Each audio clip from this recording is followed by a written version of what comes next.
Good morning, Vicha Party. Good morning, Anup Kumar, Tezban Singh, Khushbu Pal.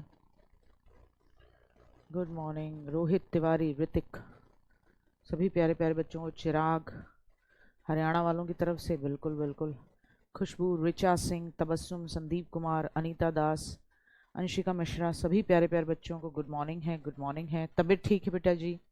Sanjeet जी तबीयत ठीक है?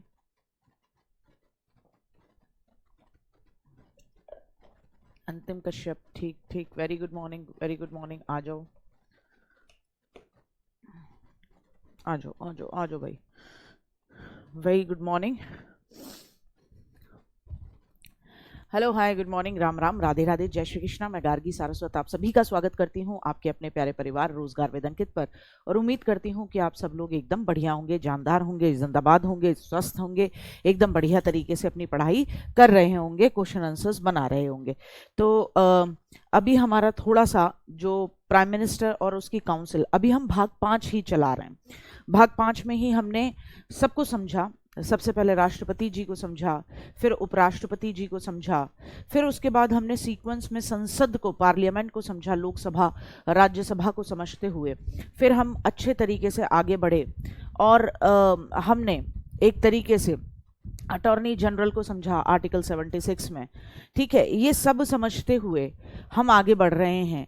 कल हमने संसदीय समितियां समझी, आज हम समझेंगे प्राइम मिनिस्टर और उसकी काउंसिल ऑफ मिनिस्टर के बारे में, और फिर कल आप सुप्रीम कोर्ट पढ़ रहे होगे। तो इस तरीके से आपका भाग 5 कंप्लीट हो जाएगा, क्योंकि सुप्रीम कोर्ट जुडिशरी इसी का हिस्सा कहलाएगा।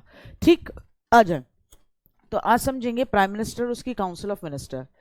देखो, प्राइम मिनिस्टर जब आप बात करते हो लोकसभा और राज्यसभा की, तो आप जानते हो कि सरकार चलाने के लिए जिस पॉलिटिकल पार्टी को लोकसभा में सबसे ज्यादा वोट मिले होते हैं, वो अपने में से किसी एक को चुनती है। जैसे अभी कर्नाटक के चुनाव लीजिए, कर्नाटक के चुनाव विधानसभा के चुनाव हैं, केवल कर्नाटक में हुए थे। यानी कर्नाटक के लिए कर्नाटक की जनता ने विधानसभा के चुनाव कराए, तो वो विधानसभा में जो चुन के कांग्रेस पार्टी के लोग गए हैं, वो कर्नाटक के लिए ही क्या बनाएंगे, एक कानून बनाएंगे। ठीक है, अब वहां आपने देखा होगा कि एक तरफ तो शिव कुमार जी हैं जिनकी अटकलें चल रही हैं, है ना, कल शाम तक भी चल रही थी। देखा करो ऐसी चीजें, न्यूज से रिलेटेड थोड़ी देर, और कुछ नहीं है तो यूट्यूब इस मतलब के लिए भी इस मर्तबा खोल लेना।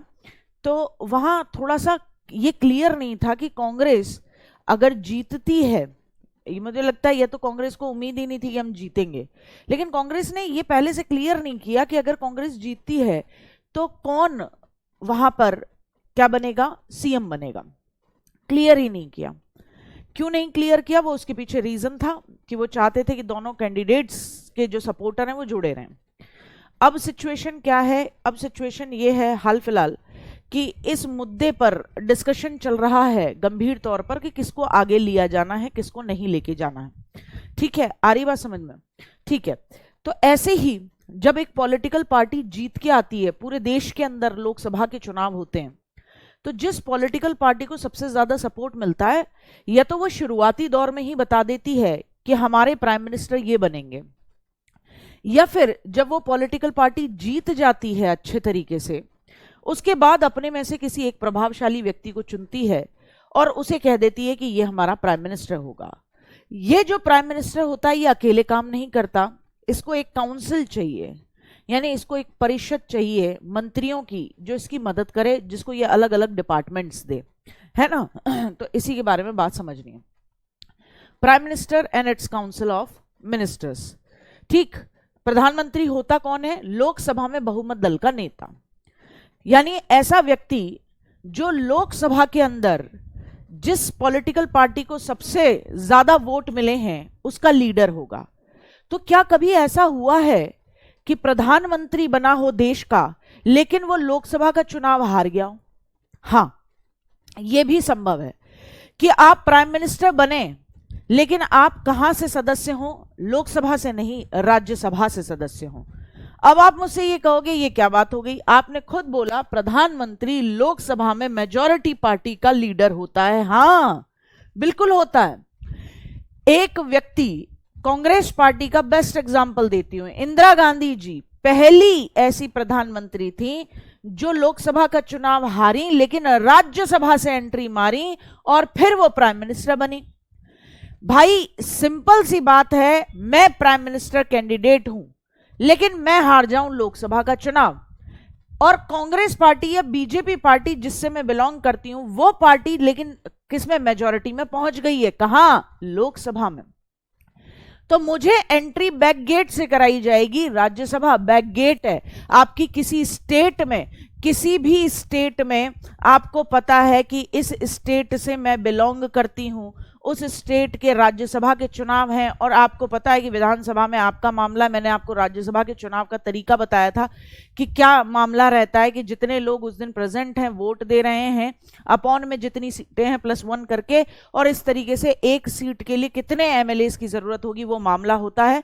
और मैं सपोज करो फिर राज्यसभा से जीत जाती हूं, तो प्रधानमंत्री होता कौन है, वो भी तो एक मंत्री होता है, और मंत्री लोकसभा से भी हो सकता है और राज्यसभा से भी हो सकता है।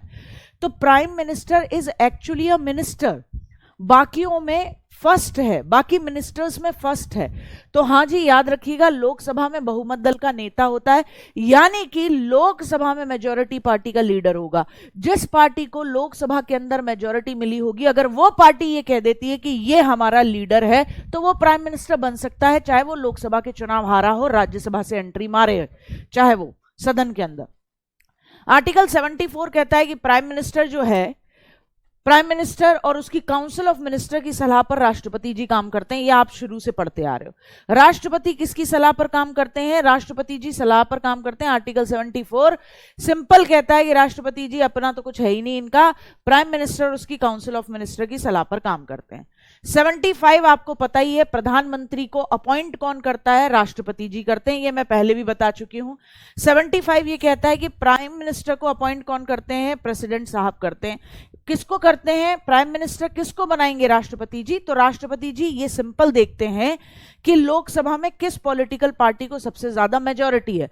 जैसे सपोज करो लोकसभा में 543 मेंबर हैं, पहले वाला मामला था ये, तो 543 मेंबर मान के ही चलो, अभी वही 543 मान के चलो, वो दो जो सीट्स 545 करके और उन पे इलेक्शन होते हैं उनको काउंट ना करके आप 543 ही मानो। 543 का आधा करो 271.5, अब आधा आदमी तो लेंगे नहीं, यानी 272 सीटें चाहिए, 272 में भी एक सीट और चाहिए। 273 सीट्स या सांसद या जिसको सपोर्ट मिल जाएगा, जिस पॉलिटिकल पार्टी को, उस पॉलिटिकल पार्टी के किसी एक कैंडिडेट को प्राइम मिनिस्टर क्या बना देंगे, राष्ट्रपति जी क्या बना देंगे, प्राइम मिनिस्टर। अभी हाल फिलहाल में आप जानते हो यहाँ 545 मेंबर्स होते हैं जो लोकसभा में चुन कर आते हैं। ठीक है, अब ध्यान से सुनना, मेरी बात को बहुत ध्यान से सुनना, बहुत गंभीरता से सुनना, बिना किसी गलती के सुनना। एक सिंपल सी चीज है कि भैया लोकसभा के अंदर जिस पॉलिटिकल पार्टी को मेजॉरिटी मिली, यानी कि अप्रोक्सीमेटली 273 सीट्स के करीब मिली, ये क्या कह रहे हैं, हाँ एंग्लो इंडियन की 2 सीट्स हटा दी गई है ना, अगर 273 सीट्स मिली तो उस पॉलिटिकल पार्टी को सबसे पहले मौका मिलेगा। लेकिन मैंने आपको बताया था त्रिशंकु, हैंग पार्लियामेंट, मिलीजुली सरकार, गठबंधन की सरकार, कि कई बार ऐसा होता है कि सरकारों को किसी को भी मिलीजुली किसी को भी स्पष्ट बहुमत नहीं मिलता, किसी को भी क्लियर मेजॉरिटी नहीं मिलती है, तो फिर मिलीजुली सरकारों के लिए बुलाया जाता है। ठीक, अच्छा, अब जिस पार्टी को में सबसे ज्यादा सांसद हैं उसे समय देगी बहुमत साबित करने का, राष्ट्रपति जी उसे समय देंगे। अगर किसी को 273 सीट्स किसी को भी नहीं मिली, तो ये पहले भी बताया मैंने आपको, जिस पॉलिटिकल पार्टी के सबसे ज्यादा मेंबर हैं, जिस पॉलिटिकल पार्टी के सबसे ज्यादा मेंबर हैं, सबसे ज्यादा सांसद हैं लोकसभा के अंदर, जिस पॉलिटिकल पार्टी के पास सबसे ज्यादा सीट है, सबसे पहला मौका उसी को मिलेगा कि आप चाहे किसी से अपने सांसदों को मिलवाओ, कैसे भी करो, आप कोशिश करो कि सरकार आप बना पाओ, पहला मौका उसे मिलेगा। फिर उसके बाद राष्ट्रपति जी किसी और को देंगे मौका, राष्ट्रपति जी किसी और को मौका देंगे। लेकिन अगर कोई भी नहीं सरकार बना पाया तो ये राष्ट्रपति जी के अपने विवेक पर होता है। ये मैंने आपको बताया था आर्टिकल 75 में यहां एक विवेक की बात भी आती है प्रेसिडेंट साहब की, कि प्रेसिडेंट साहब अपनी मर्जी से अंडरलाइन किसी को भी प्राइम मिनिस्टर बना सकते हैं, लेकिन उसे 6 महीने में बहुमत साबित करना होगा। उसे 6 महीने के अंदर अंदर बहुमत साबित करना होगा। वो राष्ट्रपति जी प्रेसिडेंट की नजर में इस लायक है कि वो 6 महीने में लोकसभा में मेजॉरिटी 273 सीट्स की शो कर देगा। तो राष्ट्रपति जी प्रेसिडेंट साहब उसे क्या बना सकते हैं? प्राइम मिनिस्टर बना सकते हैं। जनरली अगर किसी को क्लियर मेजॉरिटी नहीं मिली है तो जिस पार्टी को मेजॉरिटी है सबसे ज्यादा, उसी के कैंडिडेट को प्राइम मिनिस्टर की ओथ दिलवाते हैं प्रेसिडेंट साहब। क्यों दिलवाते हैं? क्योंकि कोई भी नहीं चाहता दोबारा इलेक्शन हो। दोबारा इलेक्शन में बहुत पैसा खर्च होता है, बहुत पैसा खर्च होता है। 3 तरीके के मंत्री होते हैं। अब प्राइम मिनिस्टर साहब अकेले काम तो नहीं करेंगे। 3 तरीके के मंत्री होते हैं। एक होते हैं कैबिनेट मिनिस्टर। कैबिनेट मिनिस्टर में सबसे सीनियर मोस्ट जज वो आते हैं, सीनियर मिनिस्टर्स। कौन आते हैं? सीनियर मिनिस्टर्स आते हैं। सीनियर मिनिस्टर्स कैसे होते हैं? आपने देखा होगा राजनाथ सिंह जी कौन है? डिफेंस मिनिस्टर हैं। नितिन गडकरी जी कौन है? नेशनल हाईवेज और इन सब का परिवहन का मामला देखते हैं। एस जयशंकर साहब कौन है? विदेश मंत्री हैं। आपने ये सारे लोग देखे होंगे। अमित शाह गृह मंत्री हैं। जब मोदी जी मीटिंग करते हैं तो किन के साथ दिखाई देते हैं? इन्हीं 5, 6, 7, 8 लोगों के साथ दिखाई देते हैं, क्योंकि ये मोदी जी के बहुत क्लोज लोग हैं। ये लोग कौन हैं? Cabinet minister. कैबिनेट मिनिस्टर गिने चुने होंगे, लेकिन इंपॉर्टेंट मिनिस्ट्रीज, सभी महत्वपूर्ण मंत्रालय इन्हीं को मिले होंगे। ठीक है ना? हाँ, सभी महत्वपूर्ण मंत्रालय इन्हीं को मिले होंगे। हाँ, ये कईयों बार हुआ है कि किसी को मेजॉरिटी नहीं मिली तो प्राइम मिनिस्टर बना दिया राष्ट्रपति जी ने। 6 महीने के अंदर अंदर उन्होंने साबित कर दी अपनी मेजॉरिटी। तो कोई दिक्कत नहीं है इस बात का, ये तो होता है। फिर एक आता है राज्य मंत्री, state minister with independent charge. State minister with independent charge, इसका मतलब ये होते हैं छोटे मिनिस्टर। कौन होते हैं ये? छोटे डिपार्टमेंट के मिनिस्टर्स। छोटे छोटे डिपार्टमेंट्स के मिनिस्टर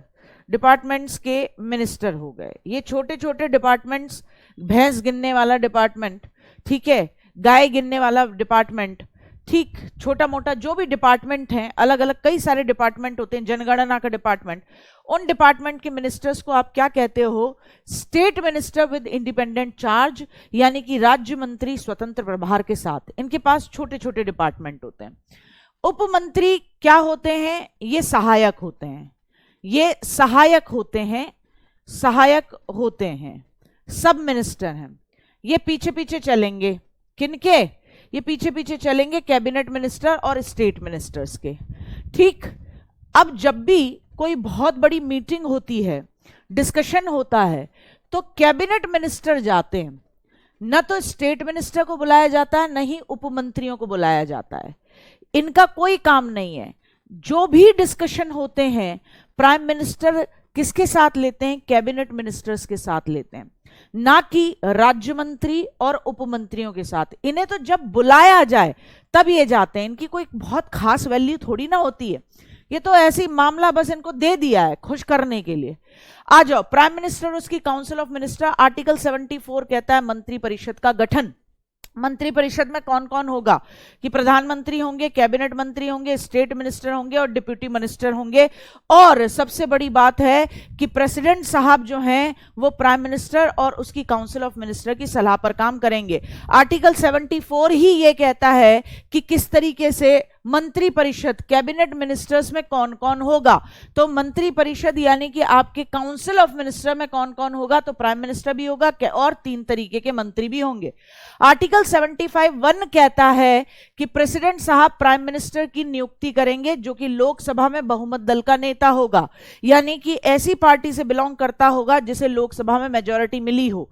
ठीक है, अगर लोकसभा में जिस पॉलिटिकल पार्टी को मेजॉरिटी मिली है वो कहती है यही हमारा लीडर होगा, तो प्रेसिडेंट साहब उसे ओथ दिला देंगे, आर्टिकल 75(1).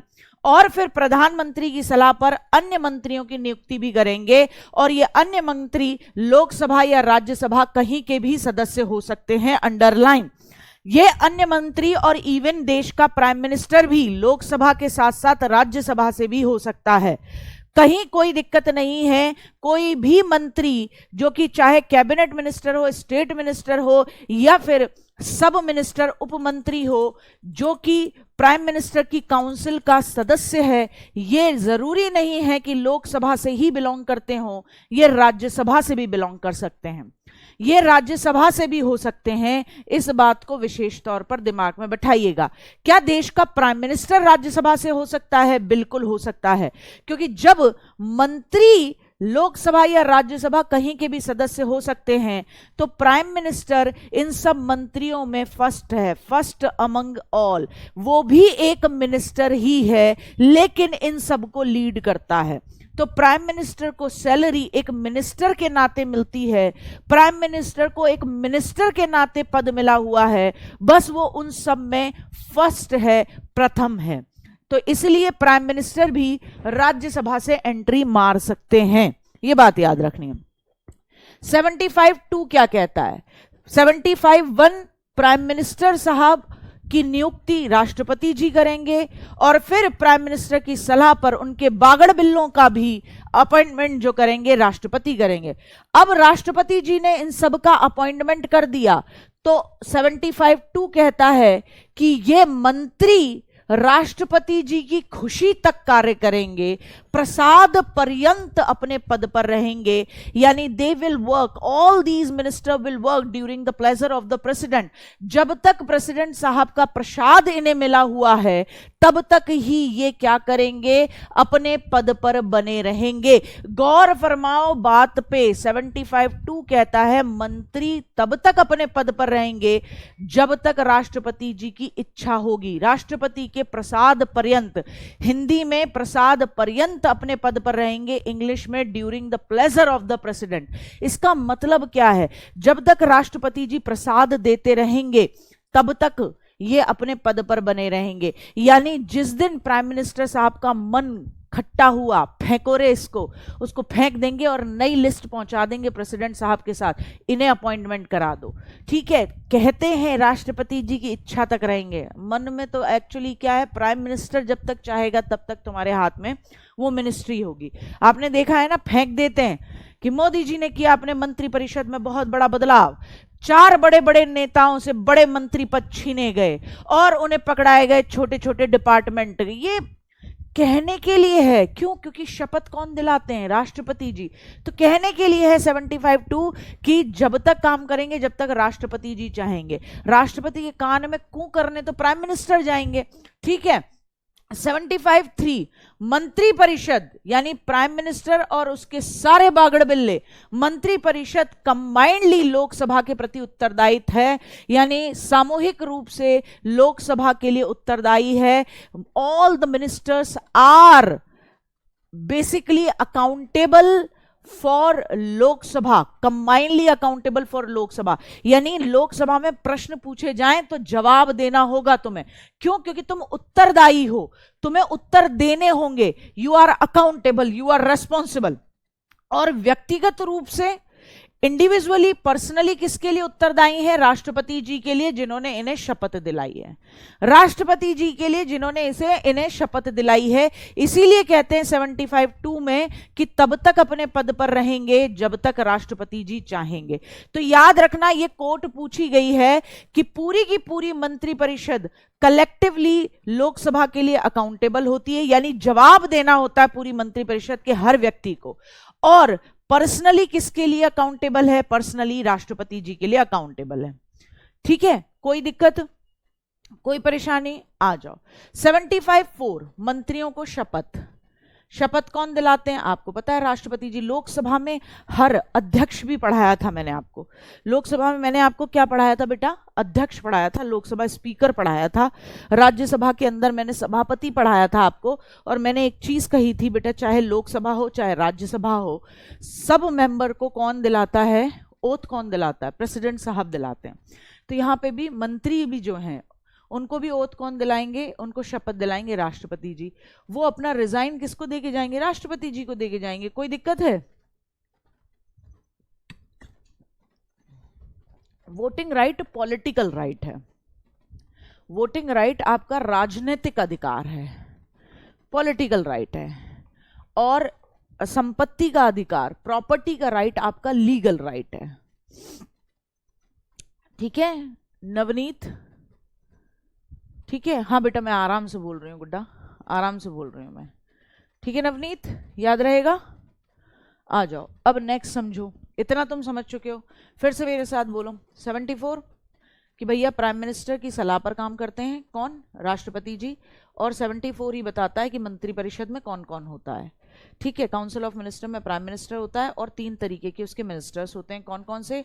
एक तो कैबिनेट मिनिस्टर, फिर state minister with independent charges, और उप मंत्री, डिप्यूटी मिनिस्टर या छोटे छोटे मिनिस्टर जो होते हैं।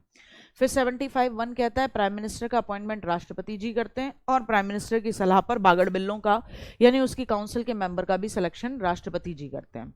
75(2) क्या कहता है कि भैया ये तब तक काम करेंगे जब तक कि राष्ट्रपति जी का इनके हाथों में प्रसाद होगा। राष्ट्रपति जी के प्रसाद पर्यंत यानी during the pleasure of the president ये लोग कैसे काम करेंगे, मंत्री के रूप में काम करते हैं। ठीक है ना। उसके बाद क्या बात आई थी, उसके बाद नॉर्मल बात आई थी कि ये लोकसभा के प्रति सामूहिक रूप से उत्तरदायी होते हैं और राष्ट्रपति जी के लिए पर्सनली उत्तरदायी होते हैं। ठीक है। फिर 75(4) में आपने शपथ की बात की थी कि भैया इन्हें शपथ कौन दिलाता है, प्रेसिडेंट साहब, और ये रिजाइन किसे देते हैं, प्रेसिडेंट साहब को। 75(5) अगर किसी मंत्री को 6 महीने के भीतर भीतर संसद की सदस्यता नहीं मिलती तो उसे त्यागपत्र देना होगा। आप प्राइम मिनिस्टर मैं बनी, है ना, मुझे बड़ा प्यार था किससे, आरती से। हाँ, सबका मामला वही होता है। प्राइम मिनिस्टर प्राइम मिनिस्टर के लिए कुछ डिफाइन नहीं है ऐसे अलग से कॉन्स्टिट्यूशन में। ठीक है। हाँ, वॉल्यूम बढ़ गई है बेटा, वॉल्यूम बढ़ गई है। ठीक है, वॉल्यूम बढ़ गई है। हाँ, घर से ही पढ़ाते हैं। देखो अब ध्यान से सुनना, ध्यान से सुनना कि क्या माजरा है, किस चीज को समझाया जा रहा है। 75(5) कहता है अगर किसी, मैं प्राइम मिनिस्टर बनी, मुझे बड़ा प्यार था किससे, मुझे बड़ा प्यार था आलोक तिवारी से, मुझे बहुत प्यार था आलोक से, तो मैंने आलोक से कहा कि मैं तुम्हें मेंबर बनवा देती हूँ। अब आलोक ने कहा न तो मैं लोकसभा से जीत सकता हूं, मैं राज्यसभा से। मैंने कहा कोई दिक्कत नहीं है, तुम्हें मंत्रिमंडल में हिस्सा दे लेंगे, राज्यसभा से एंट्री करवा देंगे तुम्हारी। ठीक है। तो ये आर्टिकल 75(5) कहता है कि अगर कोई मंत्री है तो वो 6 महीने के अंदर अंदर उसे संसद, लोकसभा या राज्यसभा की सदस्यता ग्रहण करनी होगी, नहीं करेगा तो मंत्रिमंडल से हाथ धो बैठेगा। 75(6) कहता है मंत्रियों के वेतन और भत्ते कितने होने चाहिए। संविधान में एक 91वां संविधान संशोधन हुआ था 2003 में। उसके बाद कहा गया कि मंत्रिपरिषद यानी काउंसिल ऑफ मिनिस्टर का आकार लोकसभा या राज्यसभा जिसमें भी है, तो मंत्रिपरिषद का आकार लोकसभा के कुल सदस्य जितने भी हैं उसका 15% से ज्यादा नहीं होना चाहिए। यह बहुत इंपॉर्टेंट आर्टिकल है। होता क्या था, मिलीजुली सरकारें जब बनती हैं तो आपकी सारी जो भी दुविधाएं हैं मैं अभी दूर करूंगी, थोड़ा रुक जाओ, सारी दुविधाएं दूर करूंगी जो भी मन में आ रही है।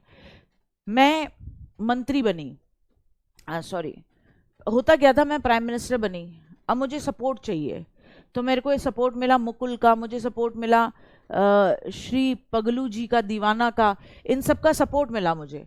लेकिन इन सब ने कहा कि हम आपको सपोर्ट तो दे रहे हैं, बदले में आप हमें चाहे छोटे छोटे डिपार्टमेंट के मिनिस्टर बनाओ पर मिनिस्टर बनाना। ठीक है। तो क्या होता था कि जितने लोकसभा के सदस्य हैं 150-100 के करीब मिनिस्टर्स बन जाते थे, काउंसिल ऑफ मिनिस्टर। अच्छा, मिनिस्टर्स जो होते हैं उनको जो नॉर्मल एमपी होते हैं, सांसद होते हैं, उनसे ज्यादा अधिकार तो होते ही हैं क्योंकि वो मंत्री बन चुके हैं। तो ऐसे में बड़ी दिक्कत होती थी, ज्यादा आकार हो जाता था। तो 91वां संविधान संशोधन हुआ 2003 में जिसमें कहा गया कि जब अब प्राइम मिनिस्टर और उसकी काउंसिल ऑफ मिनिस्टर का आकार लोकसभा के कुल सदस्य जितने हैं उसके 15% से ज्यादा नहीं होगा। लोकसभा के कुल सदस्य आप जानते हो 545 हैं इस समय पे, इसका 15% कितना होगा, उससे ज्यादा नहीं होगा।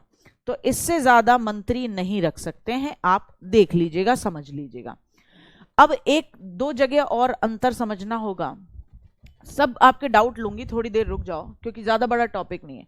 एक होती है मंत्री परिषद यानी काउंसिल ऑफ मिनिस्टर, जिसके अंदर तीनों मिनिस्टर आते हैं। कैबिनेट मिनिस्टर जो सीनियर मिनिस्टर होते हैं, जिन्हें प्राइम मिनिस्टर हमेशा जनरली डिस्कशन जो करते हैं इन्हीं के साथ करते हैं, इसे ही किचन कैबिनेट कहा जाता है। क्या कहा जाता है? किचन कैबिनेट, यानी क्या पक रहा है ये इन्हें पता होता है। फिर होते हैं state minister with independent charge, स्वतंत्र प्रभार के साथ राज्य मंत्री, इनको बहुत छोटे छोटे डिपार्टमेंट मिलते हैं। फिर डिप्यूटी मिनिस्टर होते हैं, ये सहायक होते हैं, ये मदद करते हैं।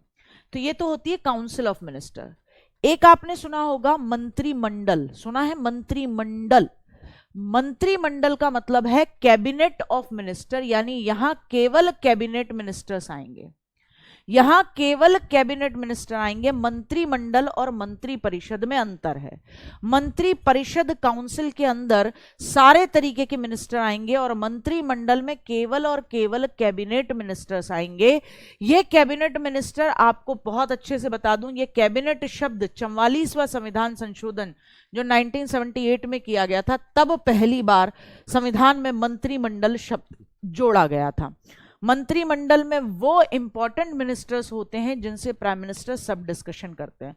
और प्राइम मिनिस्टर क्या है?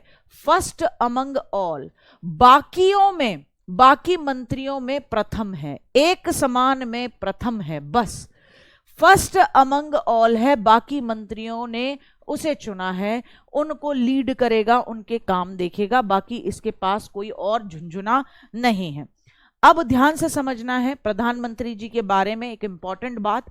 पंडित जवाहरलाल नेहरू जी भारत के पहले प्रधानमंत्री बने, सबसे लंबा कार्यकाल रहा है इनका 16 साल का, लगातार 3 बार प्राइम मिनिस्टर बने और देश के पहले प्राइम मिनिस्टर भी बने जिनके खिलाफ नो कॉन्फिडेंस मोशन लाया गया।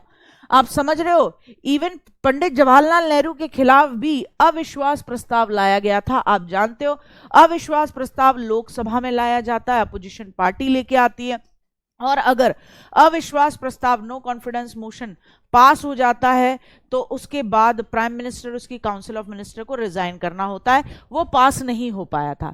तो देश के पहले प्रधानमंत्री 3 बार लगातार प्रधानमंत्री रहे, 16 साल का कार्यकाल रहा, सबसे लंबा कार्यकाल माना जाता है। पहले प्राइम मिनिस्टर जिनके खिलाफ क्या लाया गया? No confidence motion. Indira Gandhi ji पहली महिला प्रधानमंत्री रही, पहली पीएम जो राज्यसभा से एंट्री मारी। अब मेरी बात ध्यान से सुनना, आप प्राइम मिनिस्टर हो लेकिन आपकी एंट्री कहां से हुई है? राज्यसभा से। तो अब मुझे एक बात बताओ, आप मंत्री हो, चलो ये बताती हूं, आप मंत्री हो और प्राइम मिनिस्टर मंत्रियों ही है लेकिन मंत्रियों में प्रथम है क्योंकि बाकी लोग उसकी बात सुनते हैं।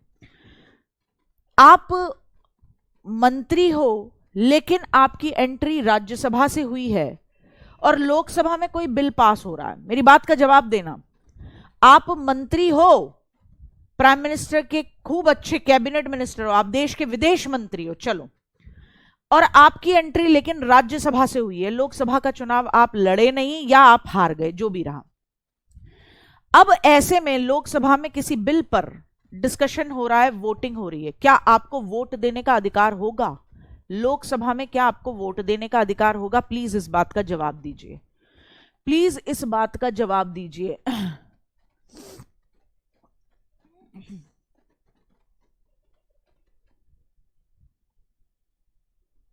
बताइए। हाँ, अटल बिहारी जी को भी हटाया गया था, नो कॉन्फिडेंस मोशन से ही हटाया गया था, विश्वास प्रस्ताव नहीं हासिल कर पाए थे। बताओ भाई, जवाब दो। नो। आशु ने सबसे पहले जवाब दिया कि नहीं, ऐसा नहीं हो सकता।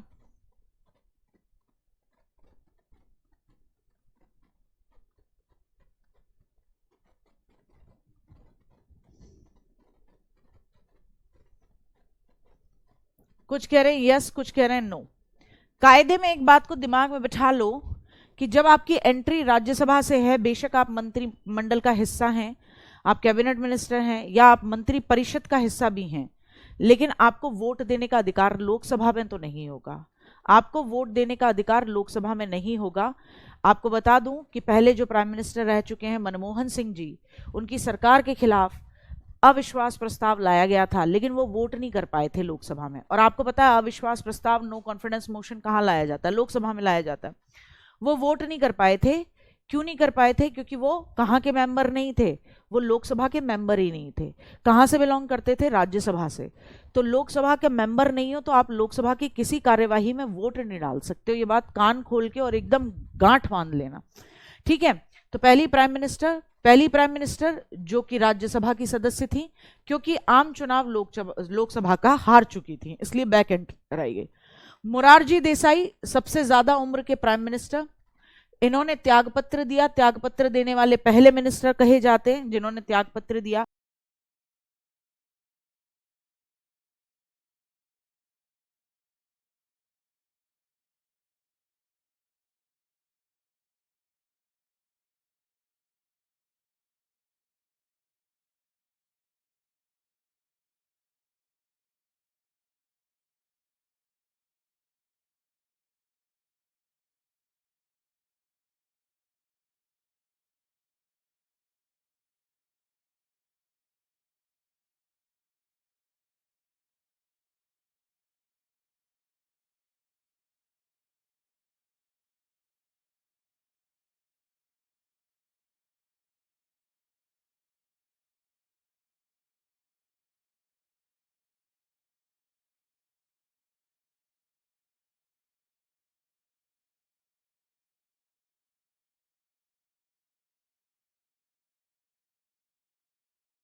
राजनीतिक दल शक्ति संतुलन यानी पावर बैलेंस करने के लिए किसी एक और पावरफुल आदमी को डिप्यूटी प्राइम मिनिस्टर बना देते हैं।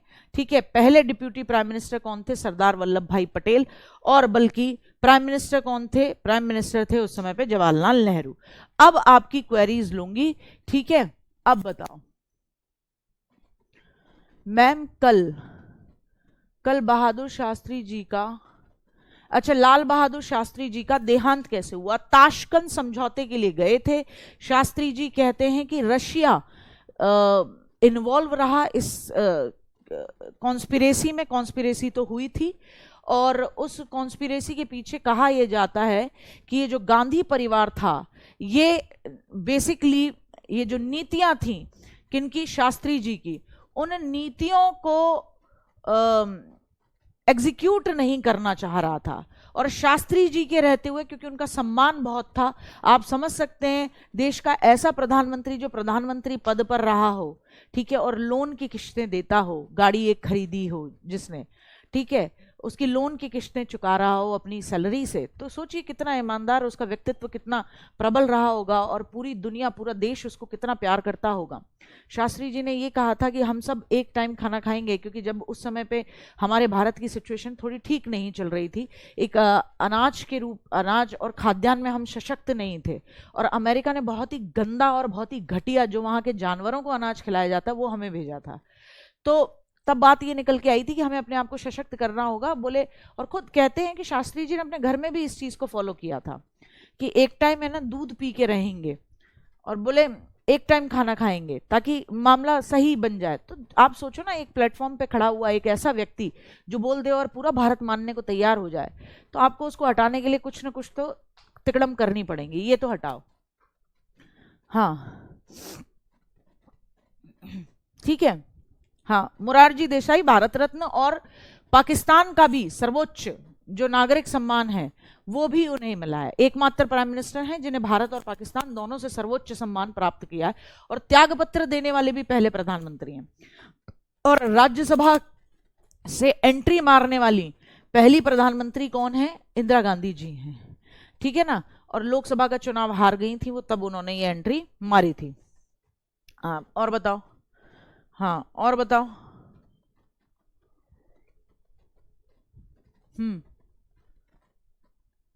ताशकंद एक जगह है अफगानिस्तान में, वहां समझौता करने की बात हुई थी, मुद्दा चल रहा था। इसको छोड़ो, अब एक बहुत अच्छी डॉक्यूमेंट्री मूवी है ताशकंद डायरीज, देखना, उसको समझ जाओगे बहुत अच्छे तरीके से। उसमें हर एक फैक्ट को बहुत अच्छे तरीके से क्लियर किया है। ठीक है मैम, राजीव गांधी भी तो, हाँ, ये प्लीज इस पॉइंट को जोड़ लीजिएगा।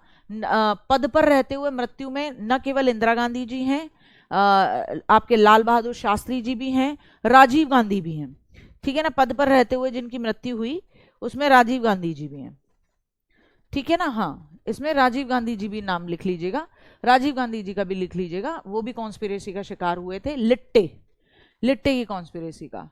हाँ, सैलरी कोई नहीं पूछेगा आपसे, बिल्कुल निश्चिंत रहो आप। ये कह रहा है सैलरी बता दो, सैलरी बता दो। सैलरी कोई नहीं पूछ रहा आपसे, घबराओ मत, निश्चिंत रहो।